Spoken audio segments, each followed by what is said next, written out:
Let's talk about Biden building that wall. We have the story from the Daily Mail. Biden now wants to restart construction on Trump's border wall to plug the gaps with kids' camps way over capacity and a new surge of migrants coming from Guatemala. This is amazing. Joe Biden actually shut down the construction as soon as he gets in because people like Joe Biden and the people who voted for him, look, I'm trying to be nice. I'll be respectful. I understand a lot of people just didn't know what they were voting for when they voted for Biden. They hear something. There's no logical basis to it. It's just an emotional reaction. The wall is racist. Donald Trump is the Cheeto dictator, so the wall must be stopped. So Biden gets in and goes, yeah, come on, we're gonna stop the wall. You gotta, get the straight razor in the barrel and then bang it on the fence and make it come down. And then he stops construction. And then all of a sudden, we're dealing with this massive border crisis. Why? Because Biden basically signaled to all of these individuals in other countries, open for business. What did Biden say? Moratorium on deportations for 100 days. He lost that fight, but he still said it. So these people are thinking, under Trump, they're going to throw you out. At least you can try and get some media pity under Joe Biden. So here they come. Now Joe Biden has no choice but to reopen the child detention centers. He's putting children under bridges in McAllen, Texas, sleeping in dirt. And now he's going to rebuild the wall. I got to say, I wonder if the Trump supporters are going to be like, all right, we'll take the win on that one. We were worried we weren't going to get the wall, and now Trump's going to build the wall. So how very that's strong leadership from Joe Biden, right? Yeah. He actually said that he inherited this crisis. It was exactly like this. We just didn't hear about it because the media never would have smeared Donald Trump. That's right. That's right. No, yeah. Never. Is it because of like a global recession that we're getting this influx of migrants, or have we always? Well, so there are seasonal waves. That's true. Mm-hmm. And Joe Biden tried claiming, there's no crisis. It's seasonal wave. Come on, man. And what's actually happening, because I think ABC and NBC journalists interviewed some illegal immigrants who are like, it's because Joe Biden says he's going to be nice and he's giving us an opportunity to come. So you actually had, I can't remember who it was. I think it might have been CNN, where they were like, you can't deny this. You actually have, no, I'm sorry. It was Jonathan Karl. I think he was talking to Brian Stelter. Brian Stelter of CNN was like, these are right-wing talking points. And this guy from ABC is like, no, it isn't. Our reporter went down and the illegal immigrant said it's because of Biden. Well, there you go. You vote for a guy who screws it up. And now the best he can offer is trying to do what Trump was already doing. It is true that the words of the president have resounding impact. Like when Trump was like, get him out of here, hit that guy or something at a rally. And then you started to see this wave of people punching people. He said something like, I would hit him and, I'll pay the legal fees or something like that. Someone decked a guy at one of his rallies. So it does. And if Biden mentioned that, even in passing, I can imagine it would definitely be affecting people. So there's one of the big problems with Trump during his presidency. But he did stop that. That was early in his campaigns. And then he was like, no, we can't do that. We'll let the police handle it. Because he realized I can't tell people to do something like that or support it anyway. But with Donald... I think some of that was going from being a celebrity, celebrity businessman, liked guy, friends of everybody. The first time he was ever booed was going down that escalator. Never been booed in his life. So I think a lot of that was how he would have behaved as, a personality. Yep. And then being like, oh my gosh, I'm running for president. I can't say things like that anymore. However, because of things like that, imagine what these other countries must have been thinking when it's like, imagine you're, like Iran or something. And they're like, well, we need you to go and have this meeting with Donald Trump. And the guy goes, what am I going to say to that guy? That guy's crazy. No matter what I say, he's going to be yelling at me. And it's like, I'm not going to get anything done. And so all of these countries were probably on edge every time they would meet with Trump or have to meet with the U.S. because they're like, Trump is just going to demand and there's nothing you can do to convince the guy. Now they got Sleepy Joe. Now they're all laughing and high-fiving each other. And they're like, yes. So imagine how everyone is feeling. You've got a lot of people who want to come to this country. And I said this before, I'll say it again because I love saying it. I have infinitely more respect for illegal immigrants who are willing to crawl through, walk through vast swaths of desert, risking their lives, going on a 1,000-mile journey because they think America is that awesome. As opposed to these woke leftists who are like, America is racist and awful. Our healthcare is awful. It's like, oh, okay, tell that to the people who are dying to come here, who are surging at the border. So I digress. These people want to come. They're regular people. They clearly see the rhetoric of Donald Trump was very extreme. We're going to send them back. You got to stay. We're going to build a wall. And they're like, you could risk this huge journey and they're gonna kick you out into Mexico with the Remain in Mexico policy. Now with Joe Biden, it's like doors open, let's roll. That's right. How much more of the wall do they have to build? Well, Biden wants to plug up some gaps. So, like, how complete is it? Are you guys familiar with it? It's about, I think the last number I read was like 700 miles. I think was it Yes, 700? no, that's Sounds right. correct. Yeah, Yep, 700. Yeah, and what they tried doing was smearing Trump by saying like, Trump proposed a big beautiful wall, 30-foot concrete from sea to shining sea, and they were like, you're not going to build 2,000 whatever miles of wall. Then what happens is when Trump gets in and he finally gets the funding, he starts reinforcing select areas where there's serious problems, trafficking, smuggling, etc. And then they started claiming Trump's only replacing existing wall, which was the craziest lie, because the wall, I'm doing air quotes, was like two pieces, like two 2x4s in an X shape with another 2x4 on top. Did you guys ever see the wall with your own eyes? I've just seen pictures of both. I went to Tijuana, south there, right by South California, and man, it was junk. It was like wooden posts totally. going out into the water like 40 Just feet. walk around like it. you could just swim out around it and go.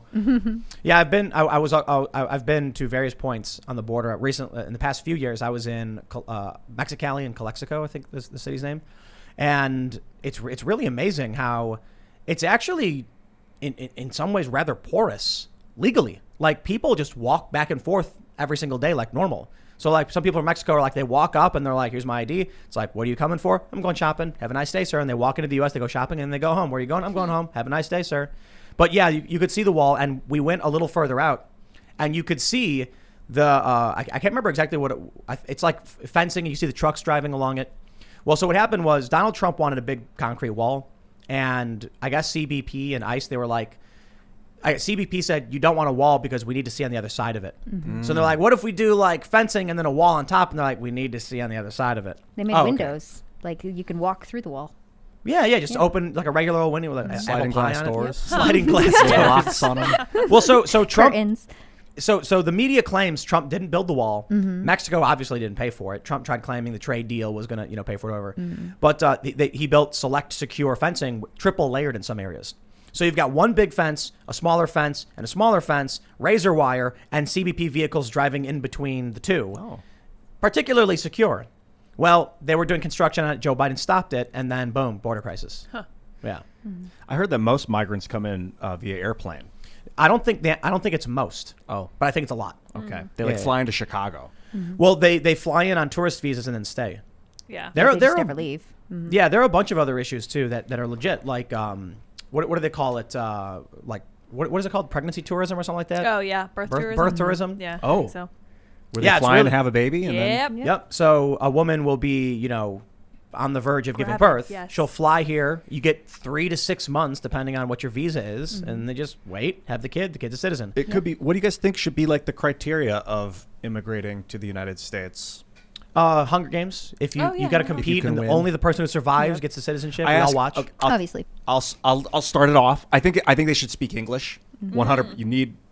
That's my number one. Really, why? Because otherwise, I just want people to assimilate into the culture.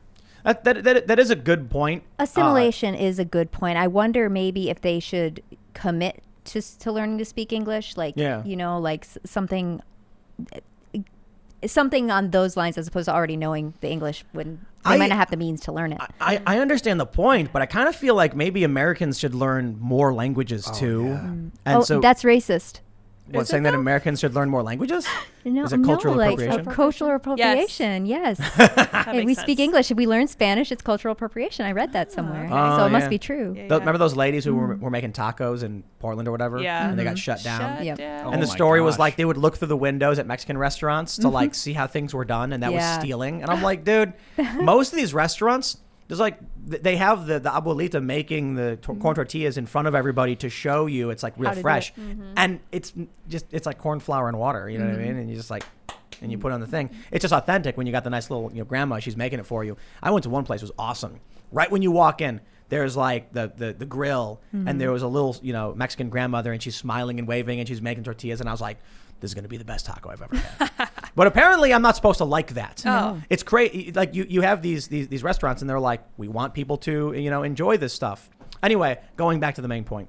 Dude, look, we have Mexican restaurants all over the U.S. It becomes a part of our culture. We're the great American melting pot. I do get your point about speaking English because if people can't talk to each other, it's hard for them to work together. So I saw that when I went to Sweden, when you had the Somali migrants and refugees from 20 years ago, when they weren't properly integrated, they created their sort of own community that didn't work properly with the Swedish, community. And so it created poverty. It created poverty. It bred crime. And then the Swedes were super racist and they were like, oh, those people are bad. And it's like, dude, you took people from a war-torn country who are desperate. Good for you. I appreciate that. That's a good thing to do. But you then just dropped them in a city center somewhere and left. And these people had no idea how to speak Swedish or get jobs. What were they supposed to do? You can't just do that. Saving the people was a great idea, but it's like half-assed. And that's what's happening now with the left and the open borders people. They're like, let them come in. It's like, okay, after they come in and there's 90 miles of desert, what do we do next? I don't know. When CBP picks up this kid and he's sick and dies, they blame CBP for it. Should have just let the kid die in the desert? They give you these half answers. They're emotional. There was one group of people that put food and water randomly out in the desert and they got arrested for it, for littering. And it was this big thing on the left where they're like, oh, how awful are police? It's so insane. They were trying to save migrants. I'm like, dude, you can't go into the desert and just put food and water on the ground and think you're feeding someone. Animals will come, or you're just quite literally putting garbage out that no one's going to eat. It's the craziest thing. Emotional responses. And now here we are, months out, and at least Joe Biden's not tweeting mean things. Refugees, I find a little different. I would be okay letting refugees in regardless of the language they speak, because that's a different situation. But immigration, that's where I start to draw the line. Economic migration, I hear what you're saying. I guess the issue is, like, in the place where I grew up, everyone spoke Polish. Some people didn't even speak English. You know what I mean? So there are issues of integration if a large portion of an area can't communicate with, like, the gas station attendant. What about Ilhan's district, Dearborn? Somalia? No, she's not in Dearborn. That's Michigan. I've She's Minneapolis, totally crossed that. Yes. Yeah. But I'm thinking about Dearborn. I think Dearborn, Michigan. It's pretty much like you. Heavily Somalian. It's like you. Oh, you in Dearborn, feel like you're going through another country when you go through Dearborn. But they speak English enough. Yep. And so it works. Like I've been to Dearborn a couple times, and a lot of the businesses it's written So in they've Arabic. assimilated. I've never seen it. We were talking about the Swedish community, and I was wondering if America had one. I would say it was very similar. Yep. In that you go there or at least when I went there are areas where everything's in Arabic. And you go to a restaurant, but they can speak English, and I had a great time. To be completely honest. I understand maybe there are some concerns, about maybe gangs or extremism or whatever. When I went there, went to a car wash, everybody was really nice. Went out to eat. We went and got Mediterranean food. It was amazing. It was like legit made by people who knew how to make, falafel and hummus and all that good stuff. So I don't know. It is an issue of how can one community work with another community or the greater community if they don't understand each other. But I'm not entirely convinced that can't be navigated somehow. Like it's the worst thing in the world. You know what I mean? I don't think people need to. I'll put it this way. I don't think they need to be fluent in English. They need to be able to communicate. We need to be able to communicate with each other to a certain degree. So I don't know how you solve for that. I do agree with you on the refugee point, though. Economic migrants who are coming here for work and for jobs should be able to interact and work with other people, and that requires probably a basic level of English, because we are a predominantly English-speaking country. Yeah. Yeah, it's good to be able to work, but I also think there's a huge part of life that is not work. I basically live for my work. I really enjoy working, and I like being able to talk to all you guys. But at the same time, if you want to be able to actually be a part of the culture that you're in, you have to be able to speak well enough in the language that whatever country that you're in, that you have to be able to, like, go out and meet in groups. You have to be able to meet other people who already live there. I do think that fluency is a huge benefit to people who come to the U.S. I wonder if this multiculturalism it's something that's been in America for a long time. And I wonder if it's one of the reasons we see things in the United States we don't see in other parts of the world in the same levels. So actually, that probably makes no sense. I was going to say, like, when you look at certain police brutality instances, it's interesting if you go to a country like Sweden or Norway, which are overwhelmingly white, and they say, oh, but we don't have these things. And I'm like, perhaps race plays a role, and there's like some kind of racism that can go in any direction. That doesn't exist in a homogenous community where they all agree, speak the same language, and do the same thing. So it's not necessarily about race. It's about, I guess, familiarity. But I guess my point was that in the United States, like, there are segregated neighborhoods all over Chicago. It's all totally segregated. No joke. You go from Archer on the south side, you go past Cicero, and the billboards are now in Spanish. You go the other direction, and then you got a bunch of signs in Polish. So how are these people going to, interact or work with each other when they're just like very distinct and separate culturally, morally, and linguistically?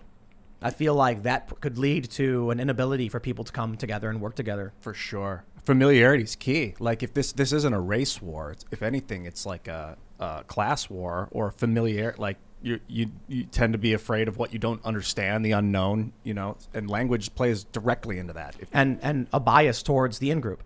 So if you're an English-speaking American, you have a bias towards people who are like you. And those within, the Polish community in Chicago aren't going to be able to branch out and work. Their jobs are in their community. That's why their community, there's no way to go up. They're kind of stuck in that circle. There's no opportunities outside because you don't speak the language. But the older generation. So what happens is the kids all speak English. Like Luke, for instance, he was on the show for a little bit and then he just abandoned us. Yeah, he left. Because he's a cold, callous individual. Acapulco, Mexico. He went to Florida, I guess. Shame. But he's born in Poland. He moves here. He grows up speaking English.